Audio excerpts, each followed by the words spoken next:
today's video we're gonna be installing this transmission cooler, and this is gonna be sponsored by Iconic Fabrication.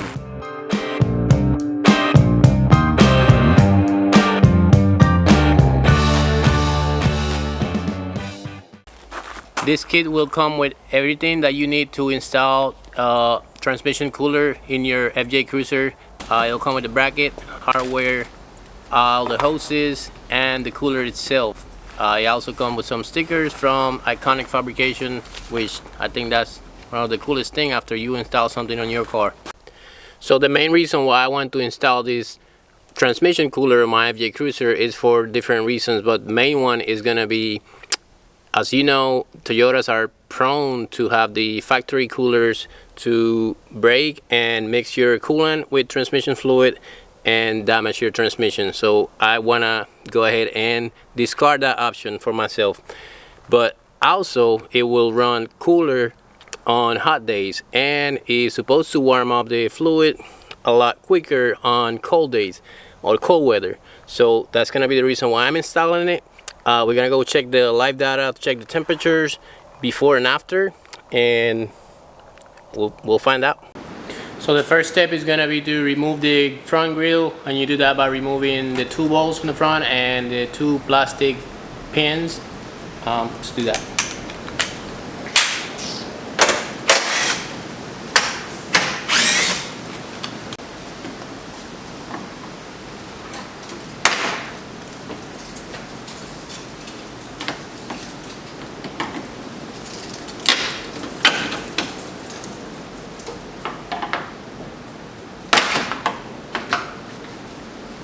After you remove the front grille, you're just gonna remove the horn, so you can unplug it and then take the screw from the horn out and take it out.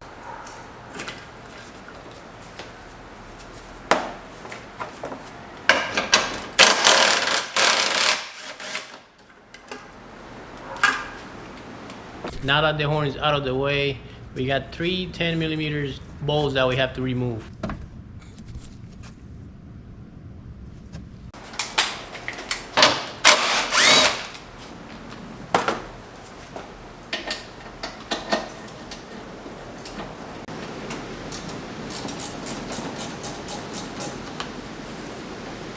So this AC bracket line is not gonna be used, so you can remove it. So now we're gonna remove the foam, and then we're gonna install this edge trim.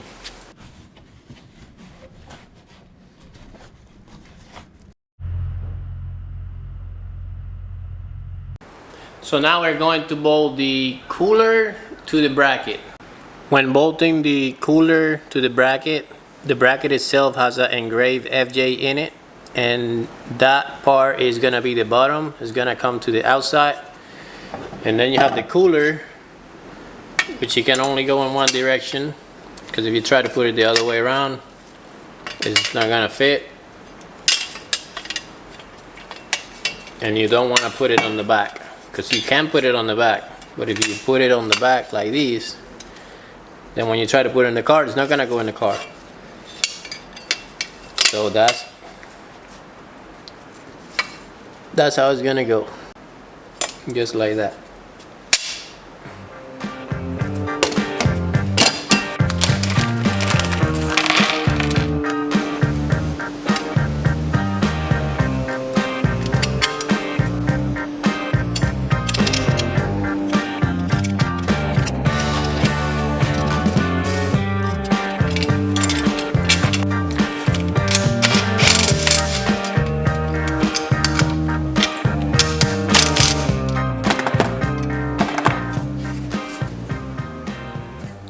Now that we have the bracket ready to be installed, we're gonna use the 12mm that was for your horn, and the 10mm that was for, I can't remember what it was for, but it was right here. And then the other two bolts for the bottom of the bracket is just gonna be from the bolts that is provided on the kit.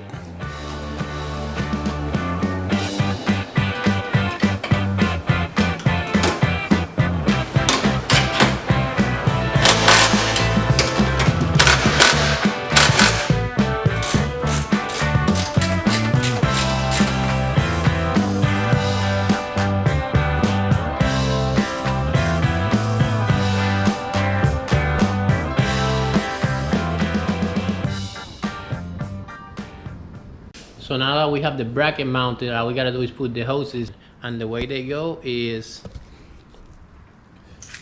these might seem a little confusing, but the top one on the auxiliary, right? So this one right here is gonna be your return or your outlet, and then the bottom is gonna be the one coming from the transmission. So again, if we look at from the bottom of the car, this one on the left side, right, it should be your return. So this one is gonna go to the top of the auxiliary cooler.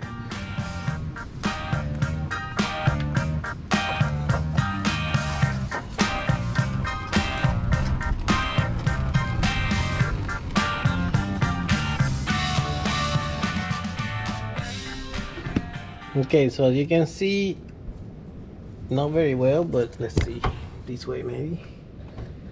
I got the hose and the hose clamp in there. Now all I gotta do is the other hose, but just to clarify, this hose that we just put in there is gonna be your top hose, which that hose is gonna go right here,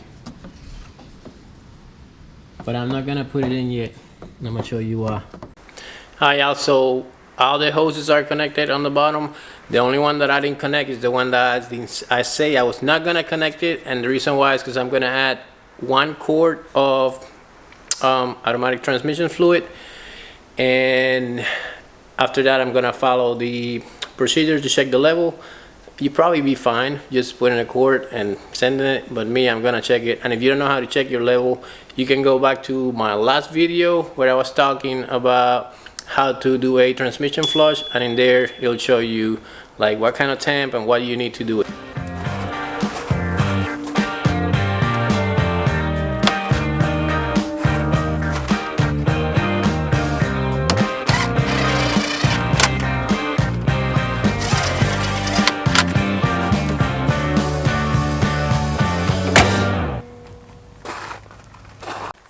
So for the horn, what I did was very simple. All I did was cut the cable. It's only a 1-wire horn, which means the base of the horn itself is how the circuit get grounded.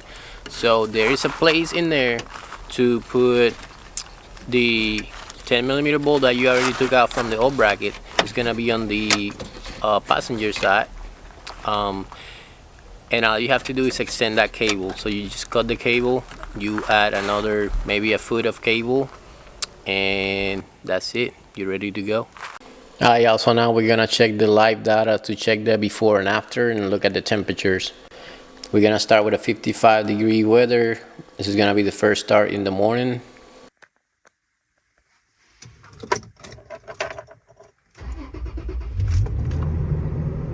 So pretty much right now all I'm trying to do is to get the temperature to get to 115 degrees.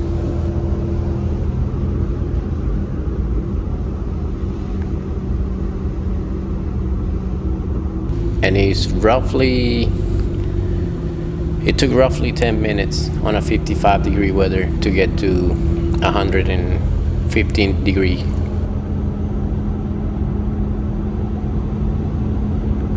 So now after driving for a while, 30-45 minutes, you can see that my temperature is between 156 to 180.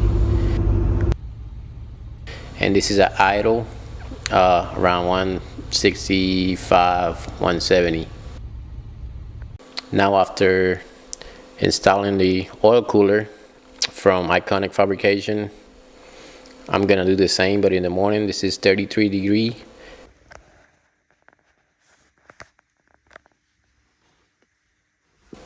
First start.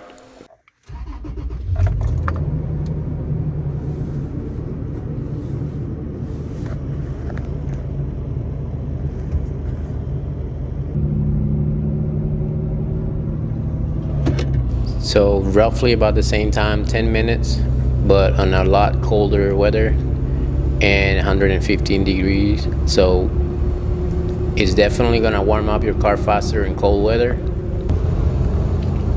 But the cool thing is that he actually kept the temps down while driving. It's only averaging 136, 137, 137 Fahrenheit for just driving down the road.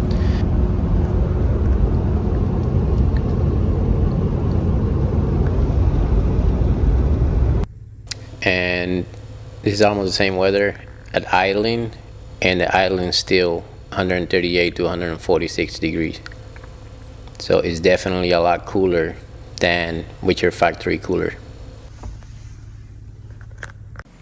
For the last step, but not the least important, we're gonna put our iconic decal in it.